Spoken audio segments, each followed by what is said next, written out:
I'm Helen Vane and I run GoGecko Recruitment, and Olivia and I have known each other for quite some time. Olivia turned up on my doorstep a while ago, about 9 years ago, I think, wasn't it, Olivia? It was, yeah. Selling me Abel and Cole vegetable boxes. And I'd never met someone on my doorstep so professional and so warm and so good at building relationships. And I was inspired to give Olivia my business card at that moment in time. And we've kept in touch over the years. So I have invited Olivia to come and have a chat with me because I felt that you, Olivia, are amazing, really inspirational, and your career has taken all sorts of twists and turns to get to where you are now. And I felt it would be great to let other people know about your story. So over to you, Olivia. So introduce yourself and then tell us a bit about you.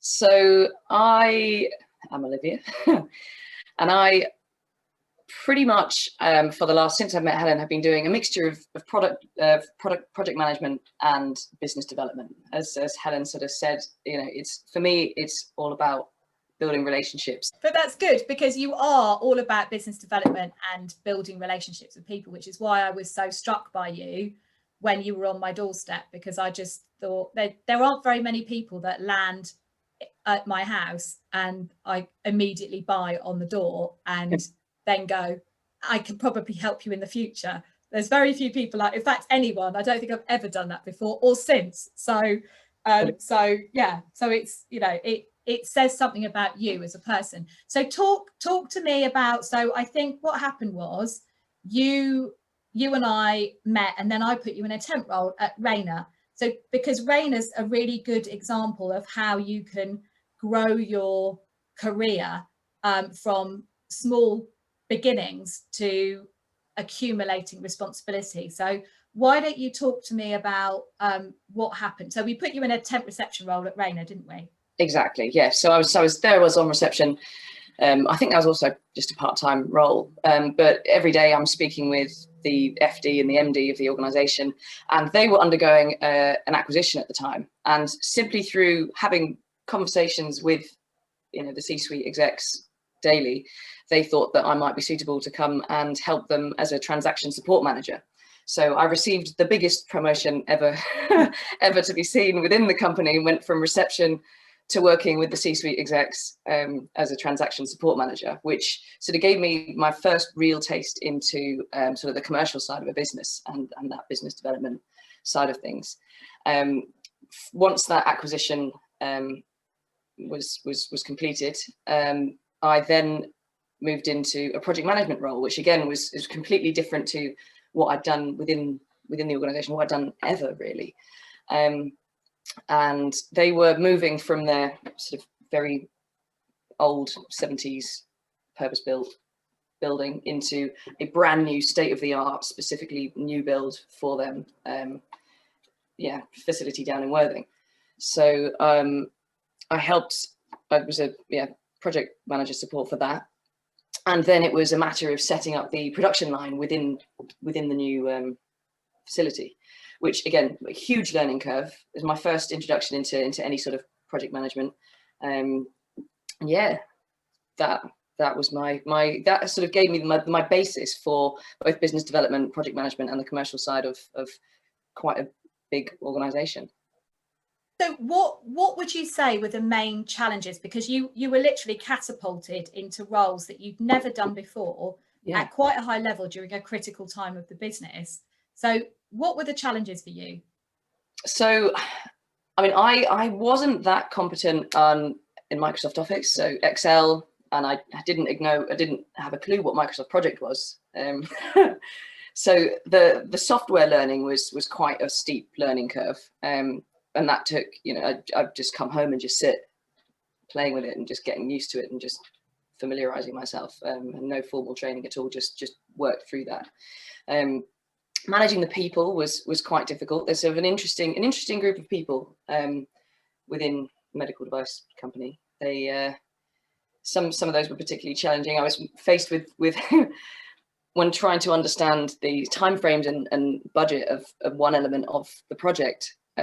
I was told by one member of staff that I wouldn't understand because I'm not a scientist. So okay. I mean, I don't need to understand, because that's not what I'm doing. I mean, I probably would,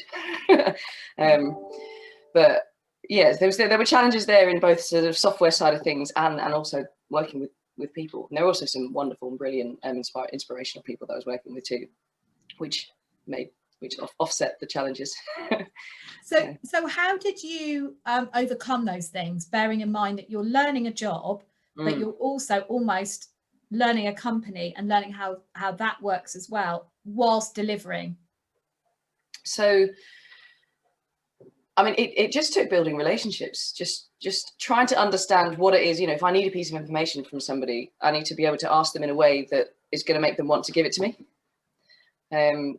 So just working out how to understand people and how to work with people and how to get people to give me what I want, but in a nice, constructive way. And did you have any formal training doing that, or you just learn it on the job? Everything I learned on the job. Yeah, it's just sort of a suck it and see, and or that didn't work, or that works, and how do I do this? And yeah, just asking people, and just trying to figure stuff out. And with the, because you changed and transformed through the business as the business grew and developed, how did that work for you? So were you just approached with opportunities and you just went, yes, I'll do it? Or was there kind of a process to it where you had to apply for a job or go through that kind of thing? I was approached every time. So once the acquisition had finished, they actually said to me, you know, we don't have a place for you anymore. So they let me go effectively, but then called me back next week and said, do you want to come on board as a project manager? I was like, yes. Yeah. I mean, I've never done it before, but yeah. Yeah. That's great. So they obviously saw something in you and liked the way that you did things.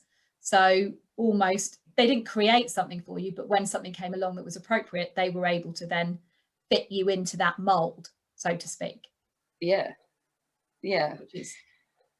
Which is brilliant. It's great. I mean, it also seems to be a common theme with most of the roles that I've had since. I've sort of never really had a formal job description or a formal kind of title. Even my titles have been sort of relatively fluid and then covered sort of all sorts, because I'll sort of go into an organization with, you know, there'll be a specific problem that I've gone in to work on, but then the scope just becomes much bigger. And, you know, for example, the contract that I'm working on at the moment, that was meant to be a 3-month contract. I've now been there for 1 year and 4 months. So it seems to be a common theme. When I go into an organization, I will stay there and do lots of varied things. And what would you say are the benefits to having that fluid approach to how you look at work and what you embrace?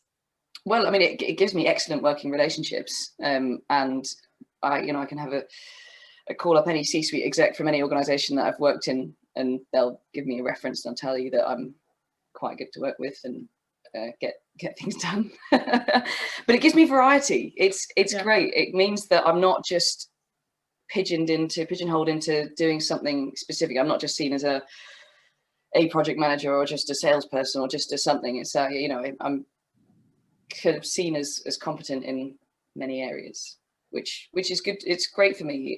It feels good to be recognized as that. And yeah, I just love the variation. And what do you, because you're a real hybrid candidate. So your business development and your project management, which is really unusual because normally you're one or t'other. What do you really love about project management? And then I'll ask you the same question with business development. Project management, I love seeing things through. I love getting things done, making it happen. That's kind of the magic for me. Taking something from concept into a tangible, actual thing. Making that end-to-end process is what does it for me. I really, really love that. Making things. And the same question on the business development side. So why do you love business development? So that's all about the relationships, getting to know people, getting to understand, it's problem solving for people, sort of offering solutions and figuring that out. And I love the twists and turns and just the relationship building. Which is obviously where your skills and strengths are, which is I think why project management also works well for you, because it's gathering people and processes into one place, isn't it? And getting that all to work effectively. So, you know, and the good thing for you is that you have two strings to your bow, because I think particularly at the moment, because the market is so fluid, and I think it can be really difficult if you're fixed, if that fixed point, you know, that can be a benefit as well, don't get me wrong. You know, sometimes if you've got a fixed point and you know what you want and you know where you're going with it, like I want to be a business developer or I want to be a project manager, it makes your job search slightly easier to manage. But on the flip side of that, I think if you're more fluid and you have these different skills and different, different abilities and have proven them in different business environments, it just gives you more flexibility and more opportunity. But it can be challenging getting clients to see that when you haven't just been in one job or one type of job. Yeah, so that is a challenge for me. So I will say I'm looking for contracts, as I always am as a contractor. People, because I don't have, exactly, I don't class myself as a strict project manager or strict sort of business development. People sort of don't appreciate my experience, and trying to, it's all about kind of how you word it on your CV or how you present yourself on your CV, which I'm absolutely awful at doing. You've seen my CV, it's written terribly. It doesn't demonstrate anything.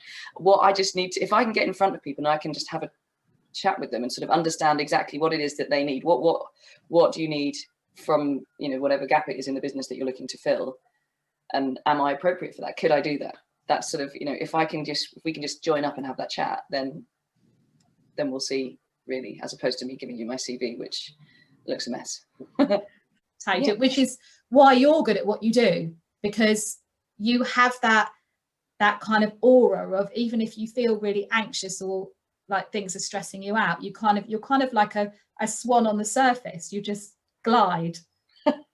That's how I see you. You really kind of, I said to you, let's do this, and you said, really not keen on the recording thing, and then you just did it anyway, and you've rocked up, and here you are. So yeah, I'm a big believer in sort of throwing yourself in, and if you don't try something, you don't know what you're going to get from it. I mean, if you don't do it, then absolutely nothing's going to come. Nothing comes from nothing. But you don't know what can come from something, and any sort of collaboration, any sort of just do anything. I mean, you said at the beginning, what sort of advice would I give my younger self? It's just do everything, go for it, just try it. Because the worst that can happen is it doesn't work out.